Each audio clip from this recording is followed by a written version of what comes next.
마태복음 13장 44절부터 58절까지의 말씀입니다. 저와 여러분이 함께 교독하겠습니다.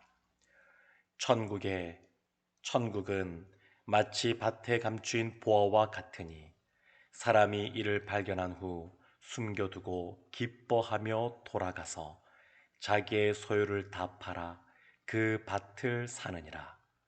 또 천국은 마치 좋은 진주를 구하는 장사와 같으니 극히 값진 진주 하나를 발견함에 가서 자기의 소유를 다 팔아 그 진주를 사느니라.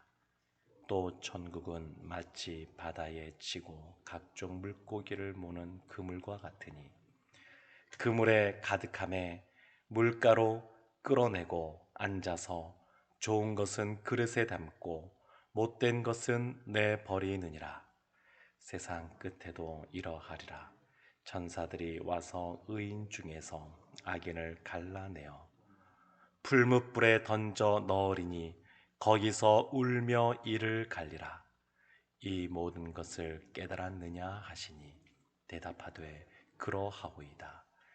예수께서 이르시되 그러므로 천국의 제자된 서기관마다 마치 새 것과 옛 것을 그 곳간에서 내오는 집주인과 같으니라. 예수께서 이 모든 비유를 마치신 후에 그곳을 떠나서 고향으로 돌아가사 그들의 회당에서 가르치시니 그들이 놀라 이르되 이 사람의 이 지혜와 이런 능력이 어디서 났느냐?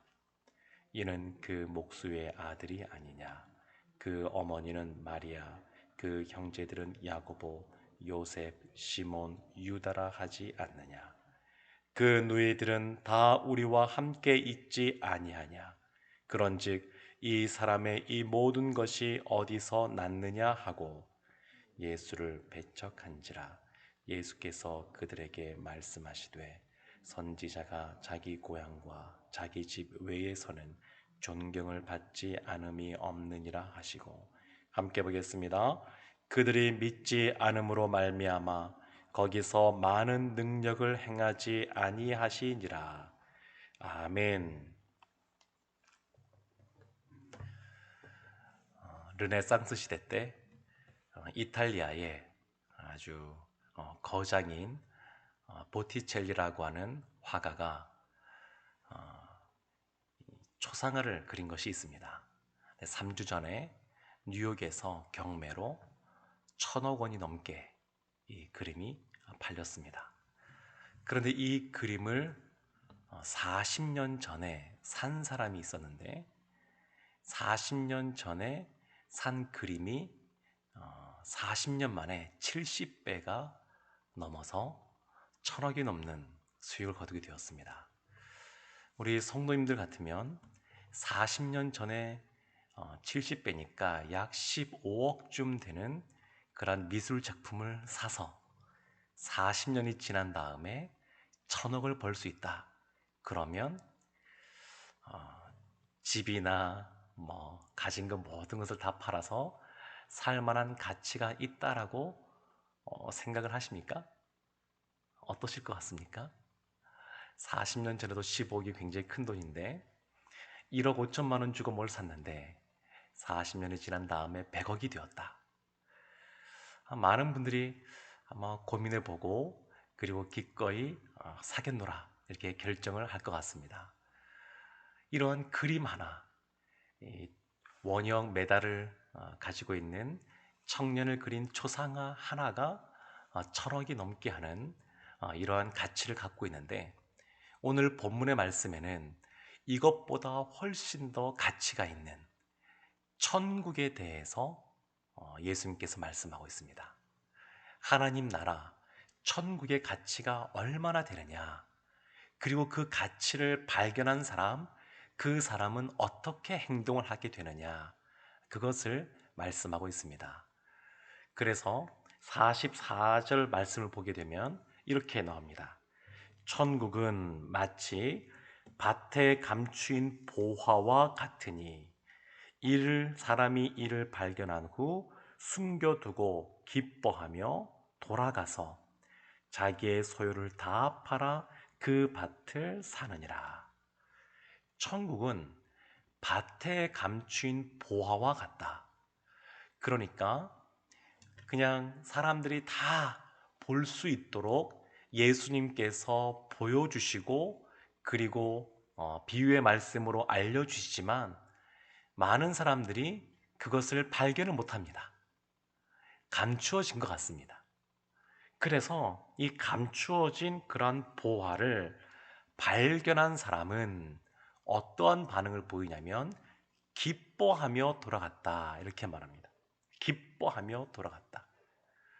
그러니까 하나님 나라, 천국의 가치를 발견한 사람, 그것이 얼마나 귀하고 그리고 소중한 것이 아는 사람은 그러한 천국을 발견한 것만으로도 기뻐하는 그러한 모습이 나타납니다.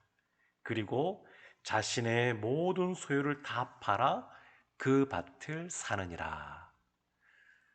우리는 이 미술 작품 하나를, 그것을 다시 여러 가지 이익을 창출하기 위해서 40년의 세월을 기다려야 된다, 이것 때문에 주저할 수 있지만, 하나님 나라 천국의 가치는 이 그림 한 점, 1,000억이 넘는 이 그림보다 훨씬 더 비교할 수 없을 만큼 가치가 있을 뿐만 아니라, 예수 그리스도를 나의 구주로 고백하면 그 즉시로 그와 같은 보화를 갖고 누릴 수가 있습니다. 비교할 수가 없습니다. 예수님께서는 마태복음 13장에서 이 하나님 나라 천국에 대해서 7가지 비유의 말씀을 하고 계십니다. 첫 번째 비유가 씨 뿌리는 비유입니다. 4가지 그러한 땅에 그러한 말씀의 씨앗을 뿌리고 또 그것이 자라고 열매 맺는 것에 대해서 비유의 말씀을 하셨고, 두 번째는 곡식과 가라지 비유를 말씀하셨습니다. 원수가 그 곡식 있는 곳에 밤에 몰래 와서 그 씨앗을, 가라지 씨앗을 뿌리게 될 텐데, 그러나 추수 때가 되면 주인이 이 가라지는 가라지대로, 곡식은 곡식대로 이렇게 나누게 될 것이다, 그런 말씀을 하셨습니다. 그리고 또 어떤 비유의 말씀을 하셨냐면 겨자씨 비유와 누룩 비유를 말씀하셨습니다. 겨자씨는 하나님 나라가 이 겨자씨 작은 한 알이지만 크게 자라는 것처럼 하나님 나라가 그렇게 왕성하게 확대되고 커질 것에 대해서 말씀하고 계신 겁니다. 그리고 누룩 비유는 그의 내면의 그 본질이 뭔가 변하기라는 거거든요. 하나님 나라에 속해 있는 사람은 우리의 심령이 변화되는 것을 경험하게 될 것입니다. 그리고 5번째 비유가 이 밭에 감추인 보화, 이 비유입니다. 천국, 하나님 나라는 어떠한 곳이냐? 너무너무 귀해서 자신의 모든 재산을 다 팔아 살 만큼, 그만큼 귀한 것이다라는 것입니다. 지금 제자들이 예수 그리스도를 만나고 함께 동행하는 삶을 살 때 그들도 그와 같은 삶을 살았습니다. 예수님이 부르실 때 모든 것을 내버려 두고 예수님을 쫓아가는 그러한 삶을 살았습니다. 그만큼 가치가 있다는 겁니다.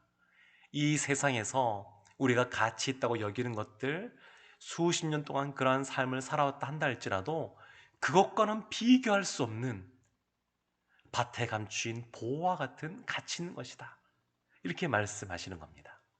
그리고 6번째 비유가 45절과 46절에 나오는데 좋은 진주 비유입니다.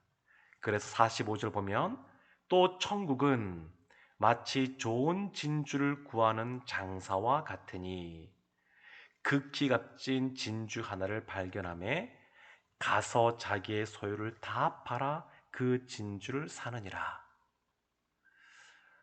진주도 오늘날은 뭐 이렇게 양식해서 진주를 만들기도 하지만, 그러나 예전에는 다 자연적인 진주 아니겠습니까?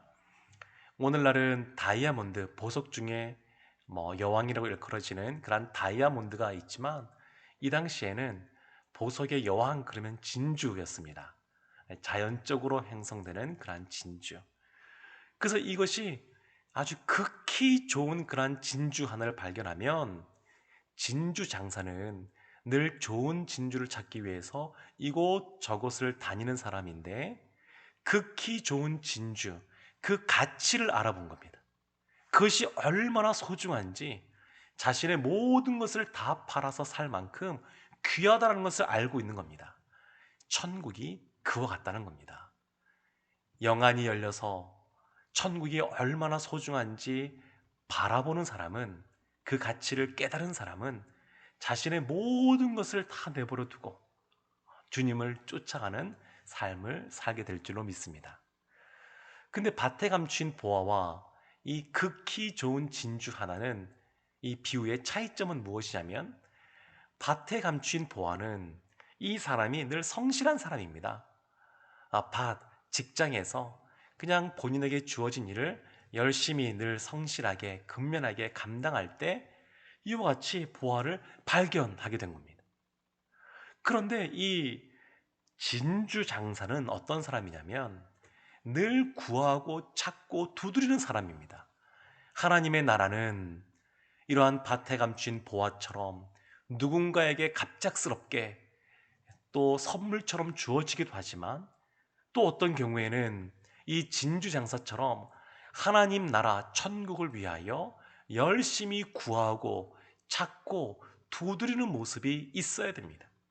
그러니까 예수님께서는 이 비유의 말씀들을 하시면서 다 강조점들이 좀 있는 겁니다. 강조점들이. 밭에 감추인 보화, 이 비유를 통해서 왜 이 사람은 주인에게 말하지 않았을까? 법적으로 문제는 없나? 윤리적으로 문제가 없나?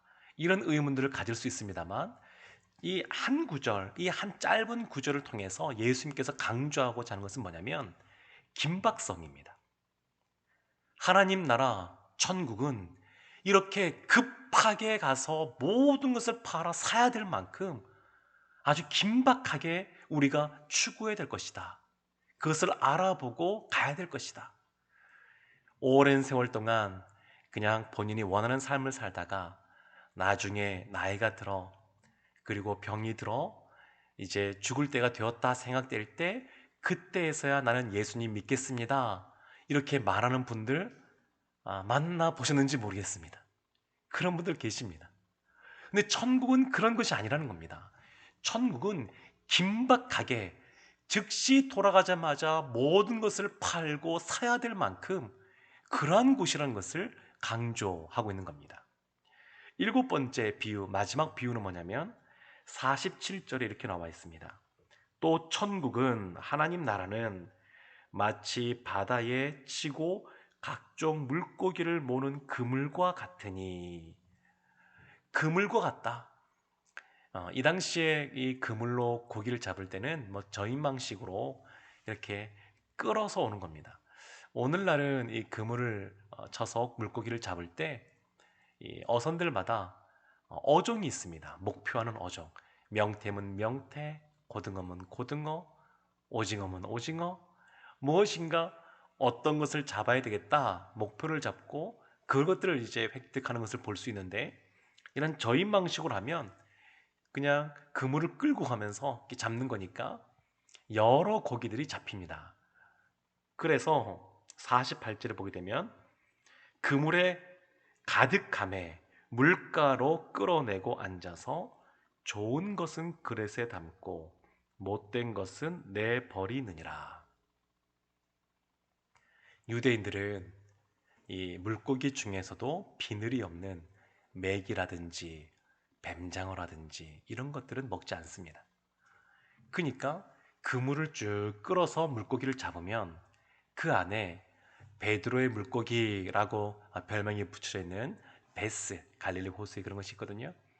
그런 것들은 좋은 것으로 분류하고, 그들이 먹지 않는 비닐이 없는 맥이나 이런 것들은 버리는 겁니다.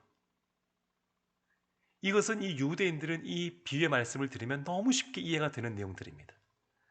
곡식과 가라지 비유처럼 천국은 하나님의 때가 되었을 때에 이와 같이 좋은 것은 따로 모아 천국으로 데려가고, 그리고 나쁜 것은 풀무불에 던져 거기서 울며 이를 갈게 할 것이다. 예수님께서 이렇게 말씀하십니다. 예수님께서 이렇게 7가지 비유 말씀을 쭉 말씀해 주시고 해설해 주셨습니다. 그러면서 제자들에게 물어보셨습니다. 51절 말씀인데요. 이 모든 것을 깨달았느냐? 이렇게 물으셨습니다. 제자들이 어떻게 대답했을까요? 제자들이 그러하오이다. 예수님의 비유의 말씀을 들으니까, 또 예수님께서 해석하시는 말씀을 들으니까 다 이해가 됩니다. 이렇게 말을 합니다. 예수님의 말씀을 제자들이 이렇게 영적으로 깨어서 이것을 깨닫고 이해하게 되는 것, 이것이 참 복입니다. 그런데 제자들이 항상 이와 같은 모습으로 있었던 것은 아닙니다. 이 뒤에 가게 되면 또 예수님께서 하실 말씀에 대해서 제자들이 깨닫지 못하는 부분이 있습니다. 그래서 우리가 늘 영적으로 깨어 있어야 됩니다. 하나님 말씀을 말씀으로 들을 수 있는 그러한 귀가 있는 사람이 복이 있다라고 말씀하고 있는데, 말씀을 들었을 때에 우리의 영이 깨어 있어서 말씀이 이와 같이 밭에 감춘 보화처럼 아름답고 가치 있는 말씀으로 들려지는 것, 이것이 복입니다. 시편에 보게 되면 16편 2절에 다윗이 이렇게 고백합니다. 주 밖에는 나의 복이 없다. 주님 바깥에는, 주님 밖에 있어서는 복이 없다는 겁니다. 주님 안에 있어야만 복이 있다는 겁니다. 그러니까 주님 밖에 하면 이 말씀을 들어도 깨닫지 못하는 겁니다. 밭에 보화가 있어도 그것이 감추어져서 보이지가 않는 겁니다. 깨어있지 않으면 이 좋은 진주를 찾고자 다니지도 않습니다. 사랑하는 성도 여러분, 하나님 나라는 하나님께서 우리에게 알기 쉽게, 또한 이해하기 쉽게, 그리고 말씀을 믿을 수 있게 하나님께서 이미 모든 것을 펼쳐 놓으셨습니다. 어떻게 하면 깨달을 수 있냐면 주님 안에 거할 때 이 말씀을 깨달을 수가 있습니다. 예수님께서 이와 같이 하나님 나라의 가치를 아는 사람, 천국의 가치를 아는 사람들에게 이와 같이 마지막에 명령하시는데, 그것이 52절입니다.